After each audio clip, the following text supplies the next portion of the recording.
దేవుని మీదే వాక్యం మీద నిలబెట్టవాలి మనం చేస్తూ ఉన్నాను. మొదటి కొరింథీ పత్రిక, అమ్మా మైక్ దగ్గర పెట్టుకో. మొదటి కొరింథీకి రాసిన పత్రిక 10వ అధ్యాయము 12వ వచనాన్ని చదువుకుందాం.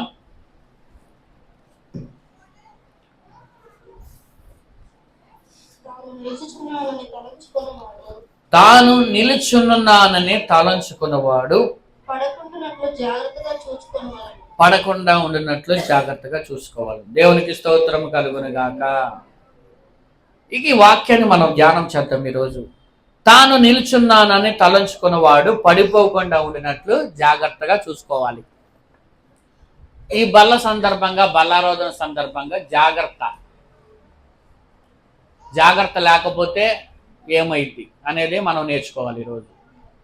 నిలబడిన వాడు నిలబడ్డాడు అనే ఒక ఆలోచనలో ఉండకుండా, నేను నిలబడ్డానులే, నేను స్థిరపడ్డానులే, నేను బలపడ్డానులే అనే ఆలోచన లేకుండా, నిలబడ్డానని తలంచిన వాడు నిలబడ్డానని ఆలోచన చేయకుండా పడిపోకుండా ఉండినట్లు జాగ్రత్త పడాలి. దేవునికి స్తోత్రం. ఎందుకు ఆ మాట రాయబడి ఉంది అంటే, ఆ పై వచనాలు కనుక అక్కడ కొన్ని మాటలు పౌలు మాట్లాడుతూ ఉన్నాడు. ఇశ్రాయేలు ప్రజలు పడిపోయిన స్థితి కనబడతా ఉంది. ఇశ్రాయేలు ప్రజలు అక్కడ చూడండి, అక్కడ మనకు కనబడిస్తే గనక 5లో కనబడుతుంది. అయితే వారిలో ఎక్కువ మంది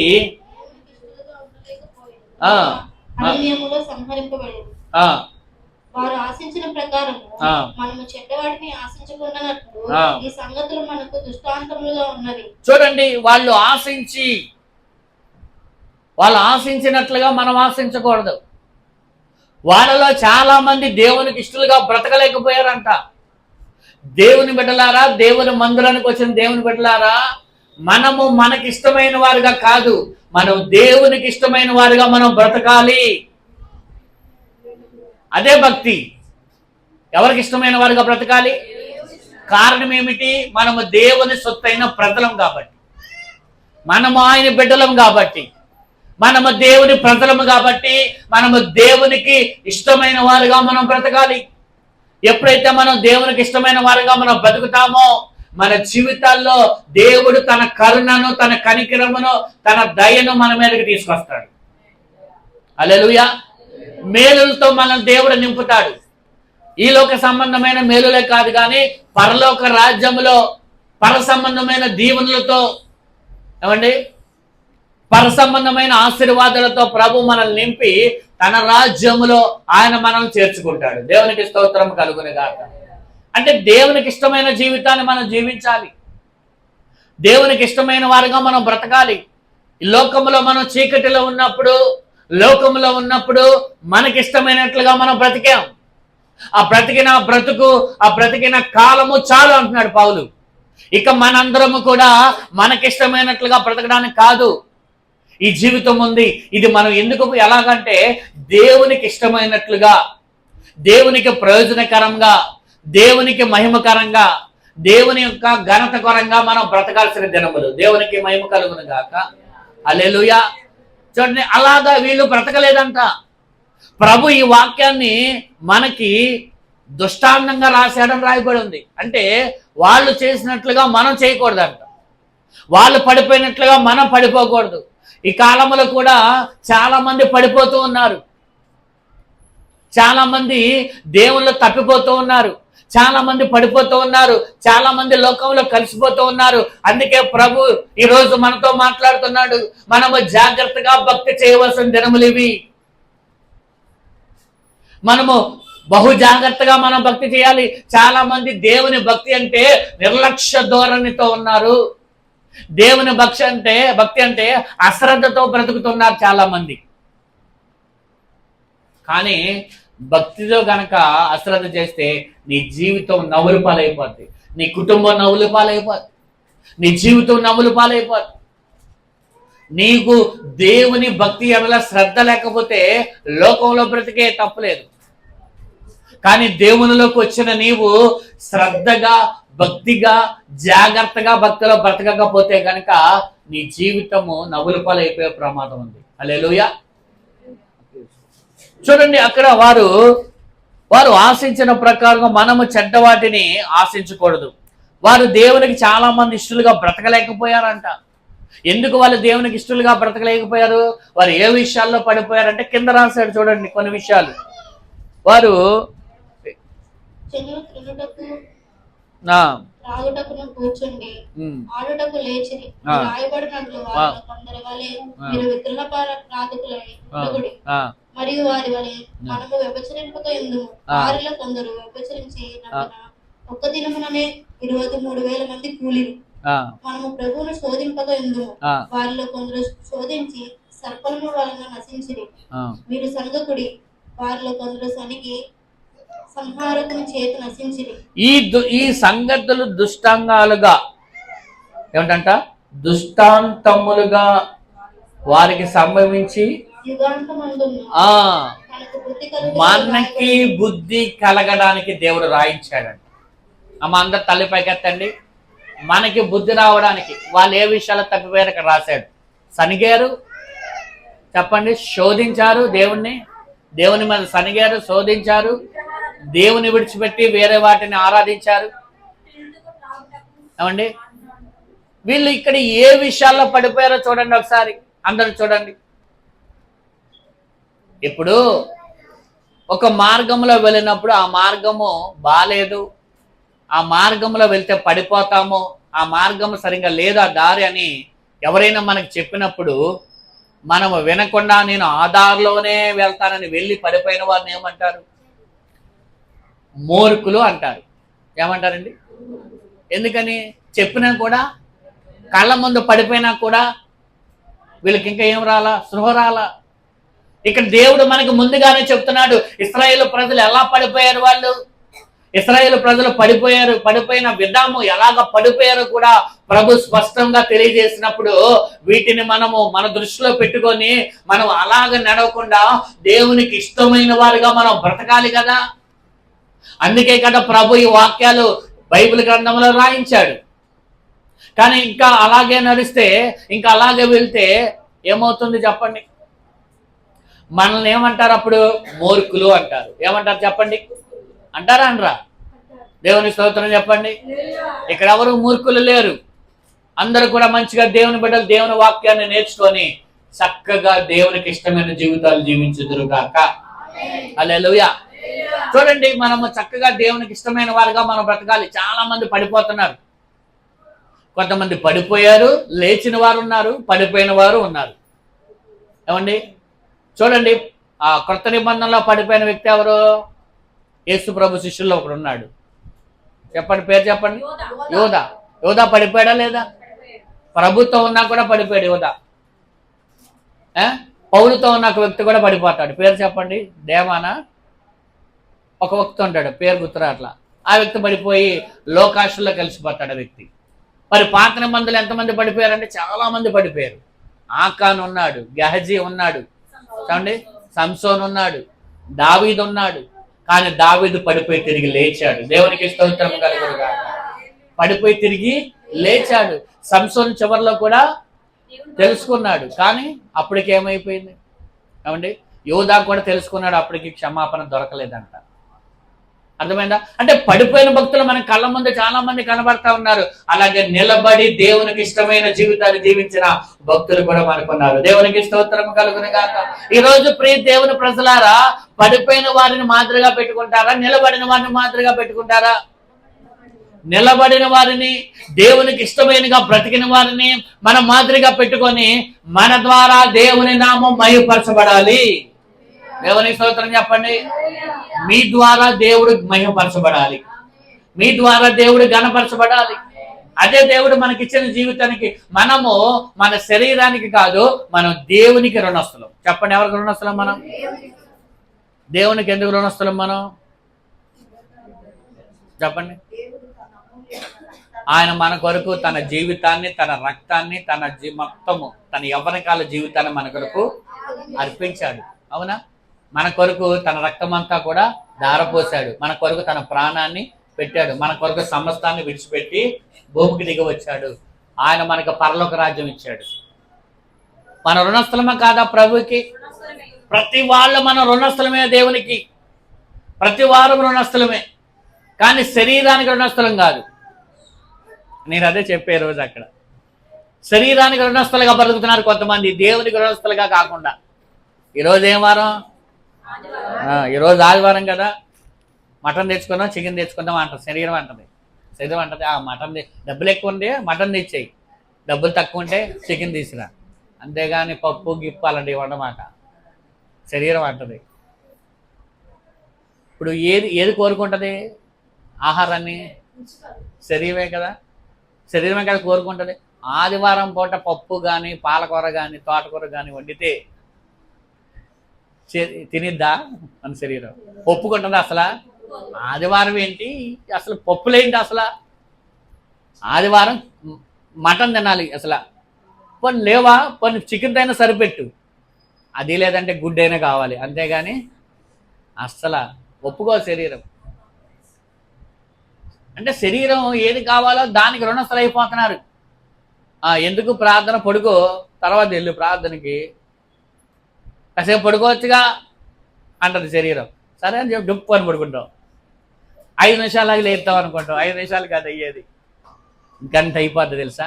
కళ్ళు మూసి తెరిచేలోపు గంట సమయం అయిపోద్ది. అప్పుడు ఏం చేసి శరీరానికి మనం ఏమైపోయాం?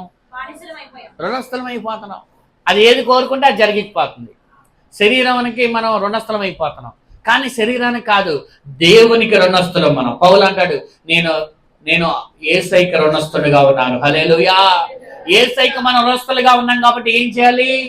బల్ల సందర్భంగా ప్రభు ఏమన్నాడు? బల్ల తీసుకునే వాళ్ళందరూ కూడా ఆయన మరణమును ఏం చేయాలంట? ప్రచురం చేయాలి. ప్రభు ఎందుకు మరణించాడు, ప్రభు ఎందుకు లోకానికి వచ్చాడు, ప్రభు ఎందుకు తిరిగి లేచాడు, ప్రభు ఏమిచ్చాడు అనేది ప్రతి వారం కూడా దేవుని యొక్క సువార్తను ప్రకటించాలి. అదే ప్రభుకి మనం ఇచ్చే రుణం. ప్రభును మనం రుణం తీర్చుకోగలుగుతాం అలాగా. హల్లెలూయా. బల్లలో చేయవేసే వాళ్ళు ఖచ్చితంగా ఏం చేయాలి? సువార్తను ప్రకటించాల్సిందే. మాస్టర్ గారు వాళ్ళు తిడతారు, తిడితే తిట్టినాయి. పాస్టర్ గారు వాళ్ళు ఎక్కిరిస్తారా? ఎక్కిరితే ఎక్కిరిని. పాస్టర్ గారు కొడతారు, కొడితే కొట్టినాయి. కొట్టలేదా మొన్న అనంతపురంలో? కొట్టలేదా? దేవుని కొరకు నువ్వు తినే దెబ్బ సంతోషంగా ఎంచుకోవాలండి. దేవునికి స్తోత్రం కలుగును గాక. హల్లెలూయా. కాబట్టి నిలబడ్డానని తలంచిన వాడు పడిపోకుండా జాగ్రత్త పడాలి. అసలు ఎందుకు పడిపోతారో తెలిసి చెప్పు, ఒక వాక్యం చూపిస్తా. ఎబ్రీ పత్రిక 4:11 చదవండి. చదువు ప్రతోష. ఎబ్రీ పత్రిక 4:11. ఎందుకు పడిపోతున్నారు? కాబట్టి అవిధేయత వలన వారు పడిపోనట్లుగా మనలో ఎవరిని పడిపోకుండా ఆ విశ్రాంతిలో ప్రవేశించుటకు జాగ్రత్తగా పడదాం. జాగ్రత్త పడాలి. నా వైపు చూడండి. ఎందుకు పడిపోతున్నారు చెప్పండి. అక్కడ ఏం రాయబడి ఉంది? ఇప్పుడు తలపైకెత్తి నా మాటలు వినే ప్రయత్నం. ఎందుకు పడిపోతున్నారని చెప్తున్నాడు ఎబ్రీ గ్రంథకర్త అంటే, అవిధేయతల వల్ల పడిపోతున్నారంట. ఎందుకండి అంటే అవిధేయత అంటే ఏంటి? అబ్బా అవునా? అదే విధేయత లేకపోవడం అంటే ఏంటో చెప్పు అని. అదేగా, అందుకే పడిపోతారు. దేవుని మాటకు విధేయత చూపకపోతే అవిధేయత. మాట వినకపోవడమే అవిధేయత. మాట వినకపోవడమే అవిధేయత. ఎందుకు పడిపోతున్నారంటే దేవుని వాక్యానికి లోబడకపోతే పడిపోతారు. గుర్తుపెట్టుకోండి, ఎవరు పడిపోతారో చెప్పరా? దేవుని మాటకు లోబడకపోతే పడిపోతారు. వాక్యానుసారంగా వాక్యం మీ దగ్గరికి వచ్చినప్పుడు చెప్తా వాక్యంలో అవన్నీ కూడా. అందుకే ఏమన్నా అంట, పరలోకం వెళ్ళడానికి మనం ఏం చేయాలంట? జాగ్రత్త పడాలి. గుర్తుపెట్టుకోండి, జాగ్రత్త అనేది చాలా అవసరం. ఎందుకు పడిపోతారంటే లోకాశల్లో ఉంటే పడిపోతారు. ఎందుకు పడిపోతారంటే విధేయత లేకుండా అవిధేయతలో ఉంటే పడిపోతారు. అందుకని మనం ఎప్పుడు కూడా పడిపోయే విధానం మనకొద్దు, నిలబడాలి. దేవునికి స్తోత్రం కలుగునుగా. చాలా మంది పడిపోతారు, బళ్ళ మీద వెళ్ళే వాళ్ళు పడిపోతున్నారు, నడిచి వెళ్ళే వాళ్ళు పడిపోతారు, బీపీ వచ్చిన వాళ్ళు పడిపోతారు. బాగా బీపీ పెరిగిపోతే ఏమైపోతారు? పడిపోతారుగా. ఈ పడిపోవడం కాదు, భక్తిలో పడిపోకూడదు. అలా పడిపోయినా పర్వాలేదు, కానీ దేవుని బిడ్డలారా, దేవుని సన్నిధికి వచ్చిన ఈ భక్తిలోకి వచ్చిన బిడ్డలారా, మీరందరూ కూడా ఈ భక్తిలో ఎప్పుడు కూడా పడిపోకూడదు. సాతాను ఎప్పుడు కూడా మనం పడేయడానికి ప్రయత్నం చేస్తూ ఉంటుంది. కానీ మనం ఎప్పుడు కూడా పడిపోకుండా ఉండాలంటే మనకేం కావాలో తెలుసా?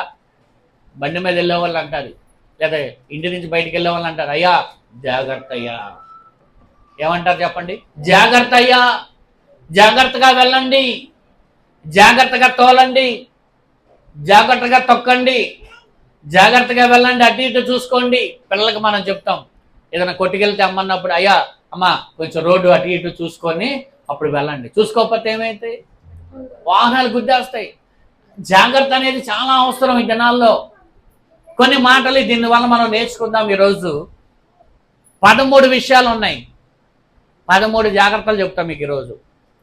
ఎంతవరకు అవుతాయో తెలియదు, కానీ 13 జాగ్రత్తలు సిద్ధపరచుకున్నా. ఎన్ని జాగ్రత్తలు దేవుడు మనకిస్తాడు, అవుతాయో చూద్దాం. మొదటిగా చూద్దాం వాక్యంలోంచి, మత్తయి సువార్త 7:15 చూడండి. మత్తయి సువార్త 7:15.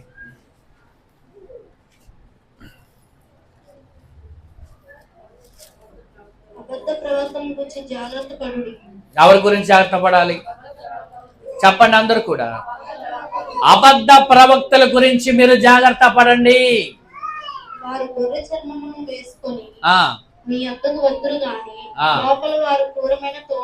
దేవునికి స్తోత్రం చెప్పండి. అమ్మ అందరూ దేవునికి ఒకసారి దేవుని స్తోత్రం చెప్పండి. అందరు నా వైపు చూడండి. అబద్ధ ప్రవక్తల విషయంలో మనం జాగ్రత్తగా ఉండాలి. ప్రవక్తలను చెప్పుకుంటూ అబద్ధపు యొక్క మాటలు మాట్లాడుతున్న వారు ఈ దినాల్లో ఎక్కువైపోయారు, గుర్తుపెట్టుకోండి. ఏమండి, ఈ దినాల్లో ప్రజలను ఆకర్షిస్తూ ఉన్నారు అబద్ధపు మాటలు చెబుతూ. చాలా మంది ప్రజలు వాటికి ఆకర్షితులు అవుతా ఉన్నారు కదా. ఆకర్షించుకోవడానికి వాళ్ళు రకరకాలైన పద్ధతులు పెడతా ఉన్నారు. ఏమండి, నిజము కానిది, బైబిల్లో లేనిది మనం ఎప్పటికీ నమ్మకూడదు. నేను చెప్పే వాక్యమైనా, ఎవరు చెప్పే వాక్యమైనా బైబిల్లో అలా ఉందా లేదా అని మీరు పరిశీలించుకోవాలి, అప్పుడే దాన్ని నమ్మాలి. చాలామంది ఏం చేస్తున్నారంటే కొంతమందికి అబద్ధ ప్రవక్తల వైపు వెళ్ళిపోతూ ఉన్నారు. కల్పిత కథలు ఎక్కువైపోయిన ఈ కాలం ఇది. ఏమండి, సత్యం ఉండదు అందులో. పిట్ట కథలు, కలిపిన కథలు, పిట్ట కథలు, వీటి వైపే కాలం. నిజమైన వాక్యానుసారంగా వాక్యం చెప్పే సేవకులు కరువైపోయారు. అబద్ధపు బోధకులు బయలుదేరారంట. ఆలోచన చేయండి. ఈ దినాల్లో ఏది పడితే అది, ఎవరు పడితే వాళ్ళని గుడ్డిగా నమ్మకూడదు. గుర్తుపెట్టుకోండి. కచ్చీఫలు ఇస్తారు, వాటర్ చల్లుతారు, కాయలు ఇస్తారు, అవి ఇస్తారు, ఈ ఇస్తారు. ఏమండి, వీటిని ఇచ్చి ఏం చేస్తారు? ప్రజలను ఆకర్షింపజేస్తున్నారు. ఇప్పుడు ఒక వ్యక్తికి నేను ప్రార్థన చేశాను అనుకోండి, ఆ వ్యక్తి అందరూ యేసుబాబు ప్రార్థన చేశాను, యేసుబాబుకి స్వస్థత వచ్చింది. స్వస్థత నా ద్వారా జరిగిందా, దేవుని ద్వారా జరిగిందా? మరి ఎవరికి ప్రాధాన్యత ఇవ్వాలి? కొంతమంది సెలబ్రిటీలు అయిపోయారు. ఇప్పుడు కొంతమంది వాళ్ళ వైపు ప్రజలను ఆకర్షించుకుంటున్నారు. దేవుని వైపు కాదు, వాళ్ళ వైపు ఆకర్షించుకుంటున్నారు ప్రజలను. ఏమండి, వాళ్ళ దగ్గరికి వస్తేనే జరిగిద్దంట. అంటే దేవుడు వాళ్ళ దగ్గరే వస్తే జరిగిద్దని ఏమని చెప్పాడా? యథార్థము, సత్యము, అభిషేకం కలిగిన సంఘములో ఉంటే దేవుడు ఖచ్చితంగా నీ కార్యం చేస్తాడు. దేవునికి స్తోత్రం. దేవుడు వారి మధ్యలో ఉంటే, రాత్ర సిద్ధపాటు గుడికి చాలా మంది రాలా. రాత్రి ప్రభు మాట్లాడిన మాట ఏంటో తెలుసా? నేను మీ మధ్యలో ఉంటే, నేను మీ మధ్యలో సంచరిస్తే దేవుడు గొప్ప కార్యాలు చేస్తానన్నాడు. హల్లెలూయా. దేవుడు వారి మధ్యలో ఉండాలి. దేవుడు మన మధ్యలో ఉండాలంటే మనం ఏం చేయాలి? అక్కడ ఇశ్రాయేలు ప్రజలతో కొన్ని మాటలు చెప్పాడు, 5 మాటలు చెప్తాడు. 1, దేవుని మాటను వినాలి, దేవుని ఆజ్ఞలను పాటించాలి, దేవుని నిబంధనలను ఉల్లంఘించకూడదు, దేవుని కట్టడలను అనుసరించాలి, దేవుని తీర్పును లక్ష్య పెట్టాలి. ఈ 5 ఎవరైతే పాటిస్తారో వాళ్ళ మధ్యలో దేవుడు ఉంటాడు. దేవునికి స్తోత్రం కలుగునుగా. అంతేగాని నేను అక్కడే ఉంటాను, పలానా చోట ఉంటాను, పలానా ప్లేస్ లోనే ఉంటాను అనేది ప్రభు ఎక్కడ చెప్పాడా? వాక్యంలో రాత్రి మీరు నేర్చుకున్న వాక్యాన్ని ఈ 5 ఎవరైతే చేస్తారో వాళ్ళ మధ్య దేవుడు ఉంటాడంట. దేవుడు మన మధ్యలో ఉంటే వారిని విడిపిస్తాడు. దేవుడు వారి మధ్య ఉంటే వారికి జయమునిస్తాడు. దేవుడు వారి మధ్యలో ఎవరి మధ్య ఉంటే వారిని అగ్నిగా వారిని మారుస్తాడంట. హల్లెలూయా. దేవుడు వాళ్ళ మధ్యలో ఉన్నప్పుడు వారి హృదయాలు మండిని. ఏమైనాయి? హృదయాలు మండిని. దేవుడు వారి మధ్యలో ఉన్నప్పుడు విజయం వచ్చిందంట. దేవుడు వారి మధ్యలో ఉన్నప్పుడు వారిని విడిపించాడు, అలాగే వారికి అప్పగించాడని రాయబడి. 3 మాటలు నేర్చుకున్నాం రాత్రి. ప్రభు ఎవరి మధ్యలో ఉంటాడంటే ప్రత్యేకించబడిన ప్రజల మధ్యలో ఉంటాడంట. ఈరోజు బల్ల తీసుకునేవారు అందరూ తీసుకుంటారా? బల్ల లేదు. బల్ల ఎవరు తీసుకుంటారు? రక్షణ పొందిన వారు. అంటే రక్షణ పొందిన అంటే ఎవరు? ఈ ప్రజల్లోంచి వీళ్ళు ఎవరంటే ప్రత్యేకించబడిన వారు. దేవుడు ఏర్పరచుకున్న వారు ఎవరో ప్రత్యేకించబడిన వారు. రక్షణ పొందిన వారు ఎవరో ప్రత్యేకించబడిన వారు. సిద్ధపరచబడిన వారు ఎవరో ప్రత్యేకించబడిన వారు. ప్రత్యేకించబడిన వారు నా వైపు చూడండి, ప్రత్యేకమైన జీవితాన్ని జీవించాలి. అప్పుడే దేవుని కృప దొరుకుతుంది. ఎట్లా పడితే అట్లా బ్రతికేస్తానంటే లోకంలోకి వెళ్ళిపో. ప్రకటన గ్రంథంలో ప్రభు అంటాడు, ఉంటే చల్లగా ఉండు లేదా వెచ్చగానే ఉండు, అంతేగాని సగం లోకం సగం దేవుడు ఈ 2 అడుగులు వేస్తే ఈ పడవ ఇటు వెళ్ళిపోద్ది, ఈ పడవ ఇటు వెళ్ళిపోద్ది. మధ్యలో నువ్వేమైపోతావు? మునిగిపోతావు. అందుకే ప్రభు అంటాడు, నీలో ప్రత్యేకత ఉన్నప్పుడు, నీ జీవితం ఒక ప్రత్యేకంగా ఉన్నప్పుడు ప్రభు ఏమంటాడంటే నేను వారి దేవుడై ఉంటా, వారు నా ప్రజలై ఉంటారు కదా. దేవుడు మన మధ్యలో సంచరిస్తాడు. అది వదిలేసి వాళ్ళ దగ్గరికి వెళ్తే ఏదో అసలు నీ జీవితం పరిశుద్ధంగా ప్రత్యేకంగా నీ జీవితం సరిగ్గా లేకపోతే ఏమండి మీరు బిల్లి గ్రహం గారి దగ్గరికి వెళ్ళినా ఏం జరగదు. అది తెలుసుకోండి. ఎక్కడికి? అందరు చూడాలి, నా వైపు చూడాలి. ఎక్కడికి వెళ్ళినా బిల్లి గ్రహం గారి దగ్గరికి వెళ్ళినా. ఎందుకంటే నీలో పరిశుద్ధత లేదు, నీలో ప్రత్యేకత లేనప్పుడు నువ్వు ఎక్కడికి వెళ్తే ఏంటి? చేసేది కార్యం ప్రభు కానీ మనిషి కాదు కదా. మనిషిని దేవుడు వాడుకున్నాడు ఆ సమయంలో. అంటే వాడుకోవడం గురించి వస్తే గాడిదను కూడా దేవుడు వాడుకున్నాడు. వాడుకోలేదా? బెలాము బుద్ధి చెప్పడానికి ఎవరిని వాడుకున్నాడు దేవుడు? యెరూషలేము ఊరేగించడానికి యేసుప్రభు ఎవరిని ఎంచుకున్నాడు? వాడుకోబడిన పాత్ర కాదు ముఖ్యం, లోపల ఉన్న చూడు వడ్డు ఉంది. అది రావడానికి దాని తొక్కే కారణమైన, కానీ ఏది శ్రేష్టమైంది? గింజే కదా. అంతేగాని తొక్క తినంగా మనం. అలాగే తొక్క ప్రాముఖ్యం కాదు, దేవుడే ప్రాముఖ్యం. హల్లెలూయా. యేసు ప్రభువే ప్రాముఖ్యము. ఆయన దయ చూపకపోతే, ఆయన కనికరం చూపకపోతే, ఆయన నీ మీద ఏమండి కరుణ ఆయన చూపకపోతే నీ జీవితంలో కార్యములు అలా జరుగుతాయి. ఎప్పుడైనా గుర్తుపెట్టుకోండి, దేవునికి నువ్వు అంగీకారంగా ఉంటేనే దేవుడి కార్యాలు జరిగిస్తాడు. అమ్మేవారు దేవునికి స్తోత్రం చెప్పండి. నువ్వు అంగీకారంగా ఉండాలి ప్రభుకి, నువ్వు యోగ్యమైన వ్యక్తిగా ఉండాలి ప్రభుకి. దేవుడికి ఇష్టమైన భక్తి నువ్వు చేసినప్పుడు దేవుడు నిన్ను ఆశీర్వదిస్తాడు. హల్లెలూయా.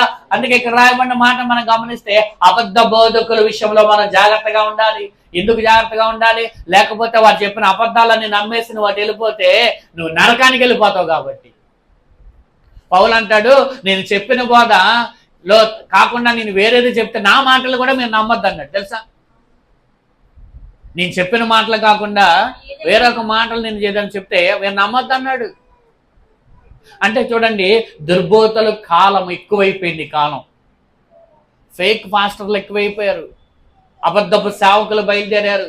ఏమండి నిజాన్ని అబద్ధంగా మార్చి చెప్తా ఉన్నారు, లేదా నిజాన్ని అబద్ధం చేస్తారు, అబద్ధాన్ని నిజం చేస్తా ఉన్నారు. ఏ విషయంలో జాగ్రత్తగా ఉండాలంటే దుర్బోధకుల విషయాల్లో. అందుకే పులిసిన పిండి విషయంలో వీరు జాగ్రత్తగా ఉండండి అంటాడు యేసుప్రభు. పరిశీలి యొక్క ఏమంటాడు? పరిశీలి యొక్క పులిసిన పిండితో జాగ్రత్త. హల్లెలూయా. తర్వాత మాట మనం చూద్దాం. రెండవదిగా మార్కు సువార్త 13:33. నేను ఎక్కువ వివరణ అవును ఈరోజు, త్వరగా మాటల ముందుకి. 13:33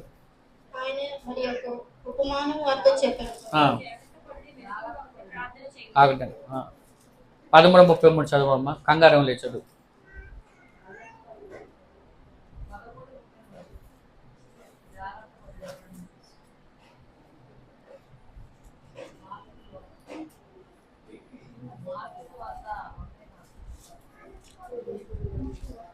మార్కు జాగ్రత్త పడుడి, మెలకువగా ఉండి ప్రార్థన చేయుడు. ఆ కాలం ఎప్పుడు వచ్చినా మీకు తెలియదు. ఒక మనుషుడు తన దాసులకు అధికారం ఇచ్చి ప్రతి వానికి వాని వాని పని నియమించి మెలకువగా ఉండమని ద్వారపాలకునికి ఆజ్ఞాపించి ఇల్లు విడిచి దేశాంతరం పోయినట్టే ఆ కాలం ఉండదు. చాలండి. జాగ్రత్త పడాలి. ఏ విషయంలో జాగ్రత్త పడాలి చెప్పండి అమ్మా? మెలకు కలిగి ప్రార్థన చేసే విషయంలో. ఎలాంటి విషయంలో? జాగ్రత్త పడుడి, మెలకుగా నుండి ప్రార్థన చేయడి. ఆ కాలం ఎప్పుడు వచ్చినో మీకు తెలీదు. కాబట్టి మనం ఏం చేయాలంట? మెలకుగా ఉండటానికి జాగ్రత్త పడాలి, మెలకుగా ఉండి ప్రార్థన చేయడానికి జాగ్రత్త పడాలి. రెండో జాగ్రత్త, మొదటి జాగ్రత్త అబద్ధ బోధకుల విషయంలో మీరు ఎలా ఉండాలి? జాగ్రత్తగా ఉండాలి. ఇప్పుడు రెండవదిగా మెలకుగా ఉండి ప్రార్థన చేసే విషయంలో జాగ్రత్తగా ఉండాలి. ప్రార్థన అనేది ఎలా ఉండాలంటే మెలకుగా కలిగిన ప్రార్థన ఎవరైతే చేస్తారో, చూడండి, ప్రార్థన బలిపీఠంలో కట్టారు. మనము పాత నిబంధనలు చూస్తే కనుక, పాత నిబంధన భక్తులు కనుక మనం చూస్తే, అబ్రహాముకి దేవుడు ప్రత్యక్షమైనప్పుడల్లా ఒక బలిపీఠం కట్టేవాడు. ఏలియా, అక్కడ మనం ఒక సందర్భాన్ని మీకు చెప్తాను వినండి. ఏలియా బయలు ప్రవక్తలు ఇద్దరు కలిసి సవాల్ చేసుకున్న సందర్భం మనకు తెలుసు. ఎక్కడ? ఏ కొండ పైన? కర్మేలు కొండ పైన. అగ్ని దిగి వచ్చింది ఏలియా ప్రార్థన చేసినప్పుడు. బయలు ఆరాధికులు చేసినప్పుడు, ఆ ప్రవక్తలు చేసినప్పుడు వారికి అగ్ని రాలేదంట. వాళ్ళు సిగ్గుపడ్డారు. పాట కూడా ఉంది, అగ్ని కానరానందున వారు సిగ్గుపడిరే. అగ్ని దిగి రాగా ఏలియాను దర్శించారు. ఆ అగ్ని దిగి ఏలియాను దర్శించారు. అగ్ని మరణించి 4 అగ్ని మరణించే పాటలో అగ్ని రాకపోవడం వల్ల వాళ్ళు ఏమయ్యారంట? సిగ్గుపడ్డారంట. అగ్ని రానైన వాళ్ళకి సిగ్గు. వాళ్ళు అన్యులు కాబట్టి వాళ్ళకి అగ్ని దిగి రాలేదు. మరి దేవుని బిడ్డమైన మనకేం రావాలి? ప్రార్థన చేసినప్పుడు అగ్ని దిగి రావాలి. దేవునికి స్తోత్రము కలుగునుగా. రాత్రి ఒక మాట చెప్పా, మండుచు ప్రకాశించాలి దేవుని కొరకు. దేవుని బట్టి ఎప్పుడు కూడా మండుచు ప్రకాశించే యొక్క దీపం వల్లే ఉండాలి. నువ్వు ఎప్పుడైతే మండుచావో అప్పుడే నీకు ప్రకాశం ఉంది. మండకపోతే ప్రకాశం లేదని చెప్పి, మండే స్వభావం ఉండాలి మనకి. చూడండి, మంట దగ్గరికి రావని చెప్పారు రాత్రి. మంట దగ్గరికి ఏ దుష్ట మృగాలు రావు, ఏ కీటకాలు రావు, ఏ పాములు రావు. వేడిగా ఉన్న వస్తువు మీద ఏ ఈగలు వాలవు, ఏ బొద్దింకలు రావు, ఏవి కూడా వాటి మీద వాలం. ఎందుకని? వేడి ఉన్నంత వరకు, అగ్ని ఉన్నంత వరకు ఏది నీ దగ్గరికి రాదు. దేవునికి స్తోత్రం. ఏదైనా లోక ఆశలు, అలవాట్లు అన్నీ మీ దగ్గరికి మళ్ళా వస్తున్నాయి, కోరికలు వస్తున్నాయి అంటే మీరు చల్లారిపోయారని అర్థం. అందుకే ఏలియా ఏం చేశాడో తెలుసా? బలిపీఠము పడద్రోయబడిన బలిపీఠాన్ని ఏం చేశాడట? సరిచేసి మళ్ళా బలిపీఠం కట్టి అప్పుడు ప్రార్థన చేశాడు. ప్రార్థన తర్వాత ముందు బలిపీఠాన్ని సరి చేసుకోవాలి. హల్లెలూయా. అప్పుడే వారి మీదకి ఏమొచ్చిందంట? అగ్ని దిగి వచ్చింది. మెలకు కలిగి ప్రార్థించాలి. హల్లెలూయా. చూడండి, ప్రార్థనలో చల్లారిపోతున్నారు చాలా మంది. ఎంతమంది ప్రార్థన చేస్తున్నారు? ఎంతమంది ప్రార్థన బలిపీఠాలు కడుతున్నారు ఇళ్లలో? ఇంటిలో నీకు వ్యక్తిగత ప్రార్థన ఉందా? ఇంటిలో కుటుంబ ప్రార్థన ఉందా? సంఘంతో కలిసి చేసే ప్రార్థన ఉందా నీకు? ప్రార్థన లేకుండా ప్రభు దగ్గర ఏం కార్యాలు మనం పొందుకోగలుగుతాం? ఈరోజు ప్రభు మనకు నేర్పిస్తూ ఉన్నమాట, ప్రార్థన విషయంలో నువ్వు జాగ్రత్తగా లేవా? ఒకవేళ నీ ప్రార్థన జీవితం చల్లారిపోతే కనుక నువ్వు పడిపోయే ప్రమాదం ఉంది. హల్లెలూయా. దేవుని సహవాసము, ప్రార్థన, వాక్యము, ఈ 3 లేకపోతే ఒక వ్యక్తి పడిపోతాడు దేవునిలోంచి. ఈ 3 కలిగిన వ్యక్తిని ఎవ్వరూ పడేయలేరు. దేవునితో నీకు సహవాసం ఉండాలి, ప్రార్థన ఉండాలి. ఏముండాలి?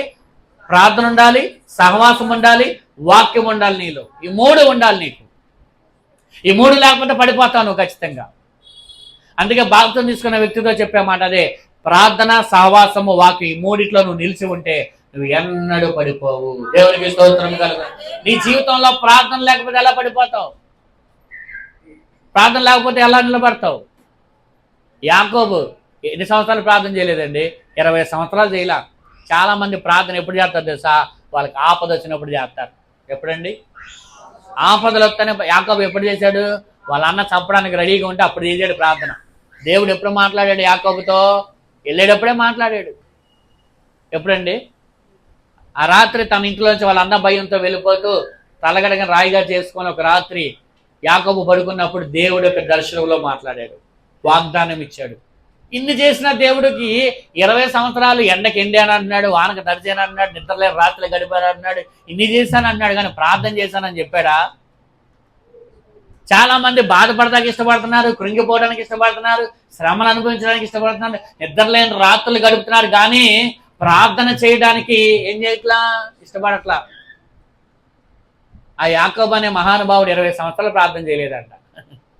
ఎన్ని సంవత్సరాలండి? 20 సంవత్సరాలు. ఎప్పుడు చేశాడు? వాళ్ళన్న దారిలో ఉండి చంపడానికి రెడీగా ఉంటే అప్పుడు ప్రార్థన చేస్తున్నాడు. యాకోబు ఎంత స్వార్థపడ్డో చూడండి. ముందు దాసుల్ని పంపించి, తర్వాత లేయని పంపించి, లాస్ట్లో రాహేలుని పెట్టాడు. అంటే వాళ్ళ కోపంలో వాళ్ళందరిని చంపేసిన రాహేలైనా బతికిద్దని. దేవునికి స్తోత్రం, హల్లెలూయా. ఆలోచన చేయండి, మెలకు కలిగి ప్రార్థన చేయడానికి జాగ్రత్త పడకపోతే ఆయన రాకడ అతి సమీపంగా ఉంది. ఆయన రాకడ అతి సమీపంగా ఉంది. మీరు జాగ్రత్త పడకపోతే బుద్ధి లేని కన్యకల వల్ల మీరు విడవబడే కాలం వచ్చేస్తుంది. మీరు విడవబడతారా ఎత్తబడతారా అనేది మీ చేతిలో పెట్టాడు ప్రభు. మెలకు కలిగి ప్రార్థన చేయడానికి మీరు జాగ్రత్త పడండి. ప్రార్థన బలిపీఠాలు మీ గృహాల్లో కట్టండి. దేవునికి స్తోత్రం కలుగును గాక. ఏం బలిపీఠాలు కట్టాలి? ఎంతమంది ప్రార్థన బలిపీఠాలు ఉన్నాయి ఇళ్లలో? ఎంతమంది ప్రార్థన బలిపీఠాలు పడగొట్టబడ్డాయి? ఈరోజు ఏలియాలాగా బాగు చేసుకొని నువ్వు బలిపీఠం కడితే దేవుని అగ్ని నీ మీదకి దిగివచ్చును గాక. దేవుని మహిమ నీ మీదకి దిగివచ్చును గాక. అగ్ని వచ్చినప్పుడు మహిమ కూడా వస్తుంది. హల్లెలూయా. కాబట్టి ప్రార్థన బలిపీఠాలు కట్టాలి. మూడవదిగా మనం చూద్దాం, లోకాసు వార్త 15:8. ఎవరో డ్రమ్ కొడుతున్నారు అక్కడ. 15:8. ఏ స్త్రీకైనను 10 వెండి నాణెములుండగా వాటిలో ఒక నాణ్యము పోగొట్టుకుంటే ఆమె దీపం వెలిగించి ఇల్లు ఊడ్చి అది దొరికి వరకు జాగ్రత్తగా వెతకగా అది దొరికినప్పుడు తన చెలికత్తలను పొరుగు వాడికి పిలిచి నాతో కూడా సంతోషించుడు. దేవునికి స్తోత్రం కలుగును గాక. ఆ స్త్రీకి, ఏ స్త్రీకైనా 10 వాటిలో ఒక నాణెము పోగొట్టుకుంటే ఆమె దీపము వెలిగించి ఇల్లు ఊడ్చి అది దొరికి వరకు జాగ్రత్తగా వెతకదా. ఇక్కడ పోగొట్టుకున్నది జాగ్రత్తగా వెతకాలి. మూడవదిగా, ఏమి పోగొట్టుకున్నా దానిని మనం జాగ్రత్తగా వెతకాలి. మొదటిగా వెలుగులో వెతకాలి. చెప్పండి. అంటే దేవుని సన్నిధిలో, దేవుని మందిరంలో మనము జాగ్రత్తగా వెతికితే నువ్వు ఏది పోగొట్టుకున్నా అది నీకు దొరుకుతుంది. నమ్మేవారు దేవుని స్తోత్రం చెప్పండి. ఏది నువ్వు పోగొట్టుకున్నావో, ఏది కోల్పోయావో ఈరోజు ప్రభు చెప్తున్నాడు, అది ఎక్కడ వెతకాలి? దేవుని సన్నిధిలో, దేవుని మందిరంలో వెతికితేనే దొరుకుతుంది. అక్కడ ఎక్కడ వెలిగించి వెతకాలి. ఏమన్నాడు? వెలుగులో వెతకాలి. వెలుగులో వెతకకుండా చాలా మంది లోకంలో వెతుకుతున్నారు. ఎక్కడ వెతుకుతున్నారండి? నీకు ఏది కావాలన్నా, నువ్వు ఏది కోల్పోయినా పొందుకోవాలన్నా నువ్వు ఎక్కడ వెతకాలి చెప్పండి. ఆయన అన్నాడు వెతికితే దొరుకుతుంది. ఎక్కడ? అది దేవుని వెలుగులో జాగ్రత్తగా వెతకాలి. యోబు గ్రంథంలో ఒక మాట ఉంది చూడండి, 8వ అధ్యాయంలో.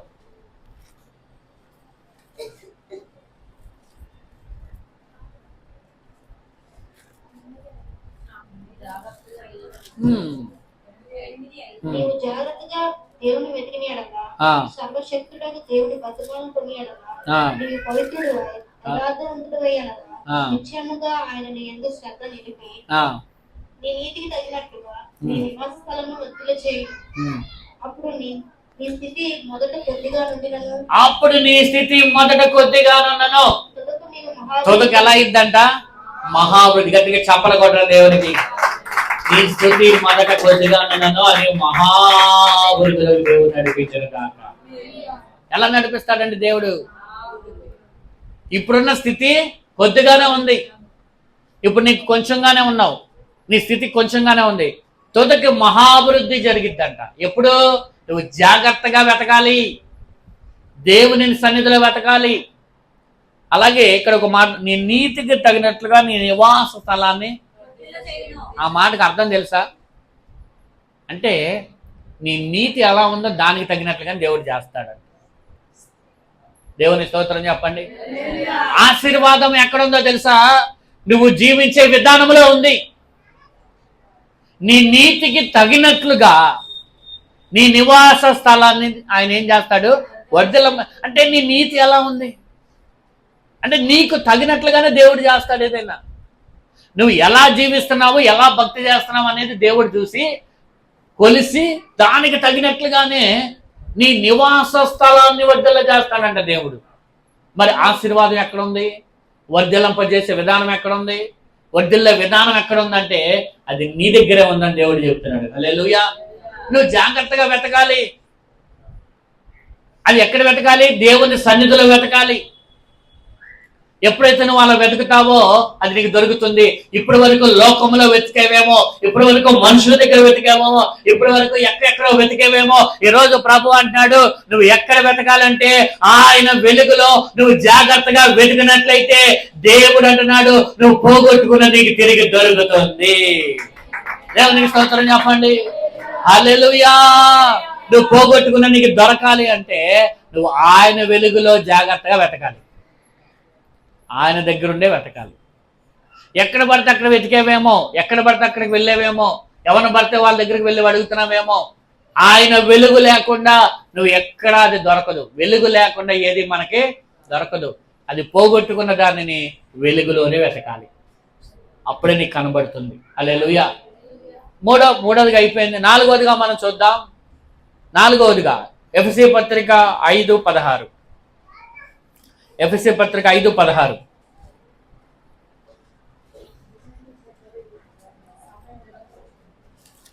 ఎఫెసీ పత్రిక 5:16. కంగారు పడద్దు, ఎవరు చదవరు, నువ్వే చదువుతావు. మీరు సమయం పోనీయక సద్వినియోగం చేసుకొనొచ్చు, అజ్ఞానులుగా కాక జ్ఞానుల వలె నడుచుకున్నట్లు జాగ్రత్తగా చూచుకోండి. అజ్ఞానుల వలె కాక జ్ఞానుల వలె నడుచుకోవడానికి చెప్పండి, జాగ్రత్త చూసుకోండి. అజ్ఞానులు జ్ఞానులు ఇక్కడ చెప్పాడు. జ్ఞానుల వలె నడుచుకోవడానికి జాగ్రత్త పడండి అన్నాడా లేదా? నా వైపు చూడండి అందరు కూడా. అమ్మ అందరు ఇక్కడే ఉన్నారా? అందరు ఇక్కడే ఉన్నారా? అందరు ఇక్కడే ఉన్నారా? ఇక్కడ అజ్ఞానుల వలె కాక జ్ఞానుల వలె నడుచుకోవడానికి జాగ్రత్త పడండి. అజ్ఞానులు ఎవరు, జ్ఞానులు ఎవరు? అక్కడ వాక్య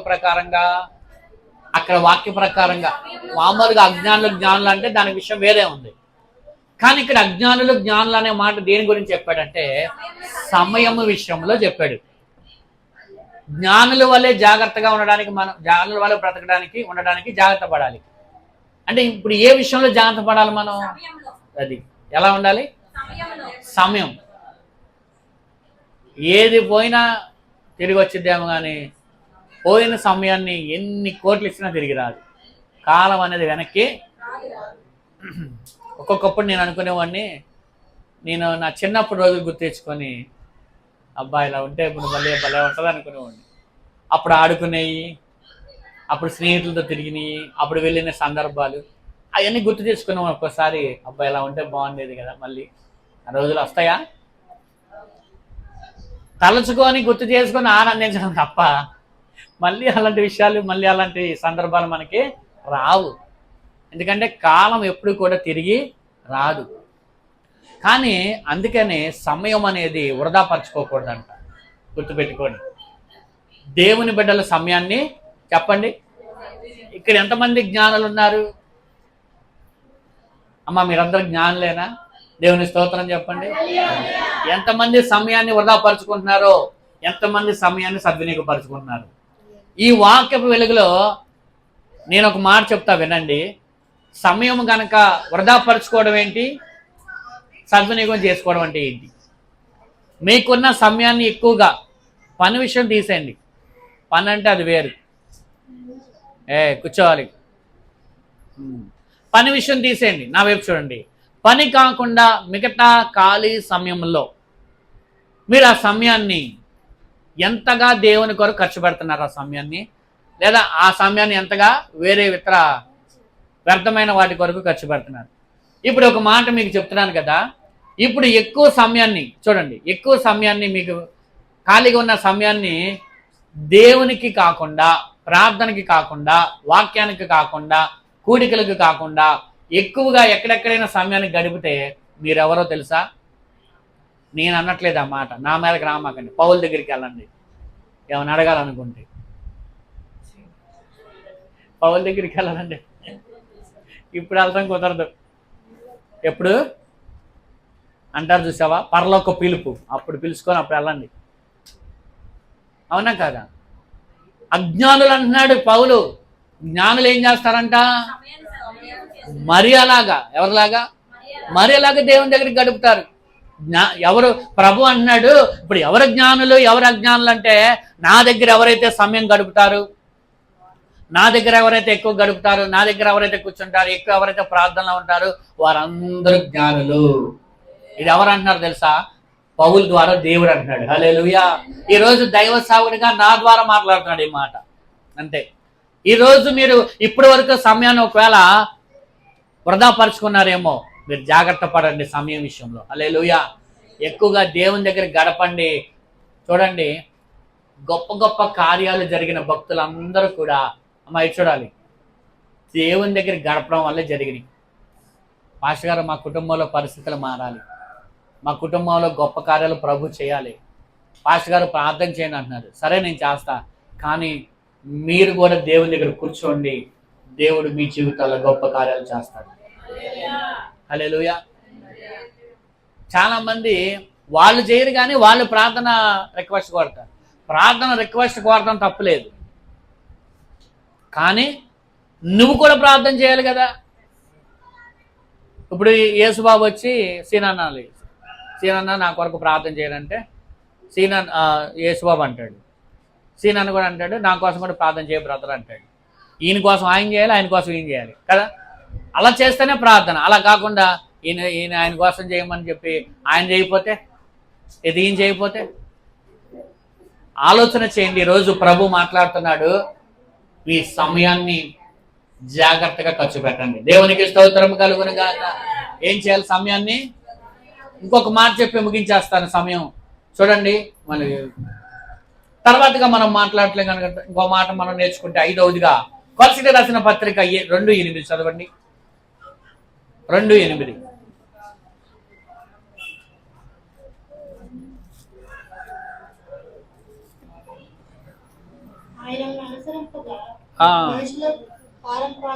చూడండి, ఎవరిని అనుసరింపక? ఆయనను అంటే ఎవరు? యేసయ్యని అనుసరింపక మనుషుల చెప్పండి, పారంపర్యమును అనగా ఈ లోక సంబంధమైన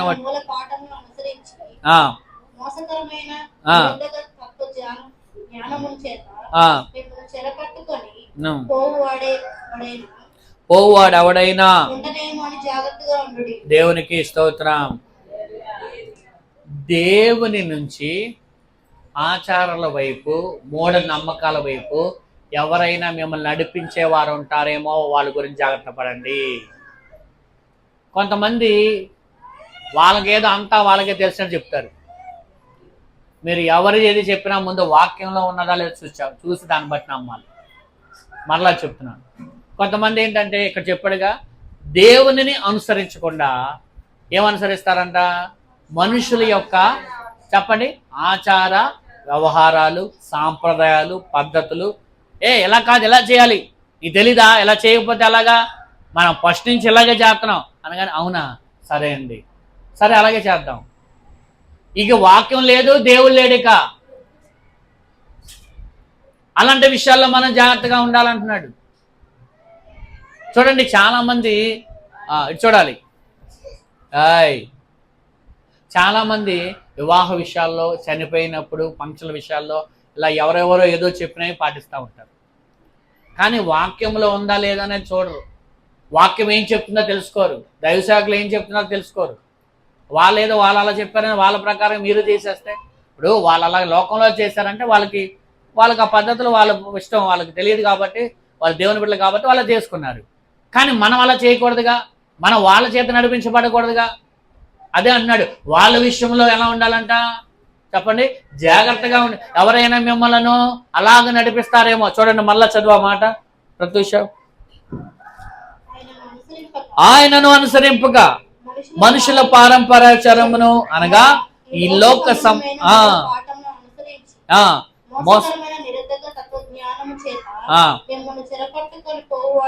చూడండి, మిమ్మల్ని చెరపెట్టుకొని పోవాడు ఎవడైనా ఉండినేమో అని జాగ్రత్త పడండి.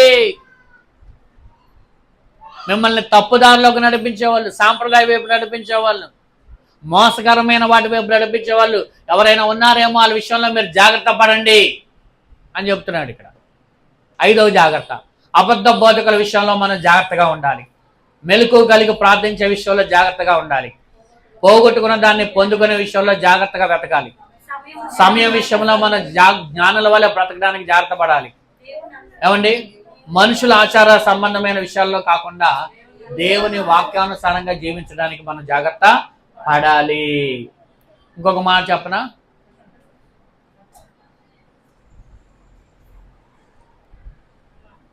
చూడండి ఇంకా చాలా ఉన్నాయి కానీ ఆపేస్తానన్న బలపరిచయం ఉంది, భోజనాలు ఉన్నాయి. ఇంకొక మాట చెప్తా. ఆరోదిగా కొలసీ పత్రిక 4:17 ప్రభు మనకి అప్పగించిన వాటి విషయంలో మనం జాగ్రత్త పడాలి. చూడండి, మరియు ప్రభువునందు మీకు అప్పగింపబడిన పరిచర్యను నెరవేర్చుటకు దాని గురించి జాగ్రత్త పడమని అర్కితో చెప్పుడి. దాని దేవుని స్తోత్రం చెప్పండి. చివరిగా ప్రభు మీకు ఏది అప్పగిస్తే, ఏ పని, అమ్మ అందరు తలపెట్టండి. ప్రభు మీకు ఏ పని అప్పగిస్తే అది మనస్ఫూర్తిగా ఇష్టపూర్తంగా చేయాలి. దేవుడు ఏది ఇచ్చిన దానిని, అప్పగించిన దానిని జాగ్రత్తగా చేయడానికి ఏం చేయాలి? ఇష్టపూర్వకంగా పరిచర్య చేయాలి. దేవుని స్తోత్రం కలుగునుగా. దేవుడు మీకు ఏ పని ఇస్తే, దైవ సేవకుడి ద్వారా ఏ పని అప్పగిస్తే ఆ పని చేయడానికి మీరు ఏం చేయాలంట? జాగ్రత్త పడాలి. అలా చేస్తేనే దేవుడు మిమ్మల్ని ఏం చేస్తాడు? ఆశీర్వదిస్తాడు. ఈ వాక్యము దేవుడు దీవించును గాక.